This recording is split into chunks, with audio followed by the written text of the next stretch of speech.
আসসালামু আলাইকুম। আজকে আমি কথা বলবো জেফারের একটা গান নিয়ে। জেফার একটা গানকে উপস্থাপন করেছে, সেটা মিলিয়ন মিলিয়ন ভিউ হয়েছে।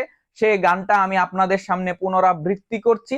গানের কথা হচ্ছে, সোনা বন্ধু তুই আমাকে ভোতাদা দিয়ে কাইটালা, পীড়িতের খেতা দিয়া যাইতা দইরা মাইরালা। এই ধরনের লিরিক কি বাংলা গানকে কোন ভাবে উপস্থাপন করে, বাংলা গানকে তারা কোন দিকে নিয়ে যাচ্ছে?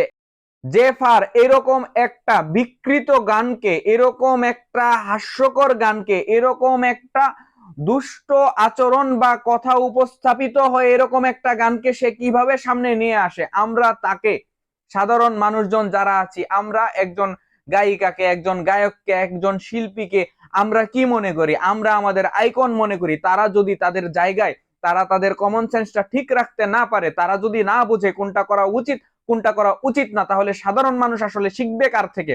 জেফার এরকম একটা গান কিভাবে গায়? আমি বলবো জেফার এই গানের জন্য প্রকাশ্যে এসে সে আন্তরিকভাবে দুঃখ প্রকাশ করবে। আমাদের বাংলা সংস্কৃতিকে নিয়ে যা ইচ্ছা তাই করা যাবে না। বাংলা সংস্কৃতি, বাংলা গান, বাংলা কবিতা, বাংলা নাটক সারা বিশ্বে বাংলাদেশকে রিপ্রেজেন্ট করে। ইচ্ছা করলেই যে কেউ যা ইচ্ছা তা গান, লিরিক, কথা দিয়ে বাংলা সংস্কৃতিকে বিকৃত করতে পারে না। এরকম একটা গান পরিবেশন করার জন্য, এরকম একটা গান উপস্থাপন করার জন্য, এরকম একটা গান বিকৃতভাবে উপস্থাপন করে সারা বাংলাদেশ সহ বিশ্বে ছড়িয়ে দেওয়ার জন্য আমি তীব্র নিন্দা ও প্রতিবাদ জানাই।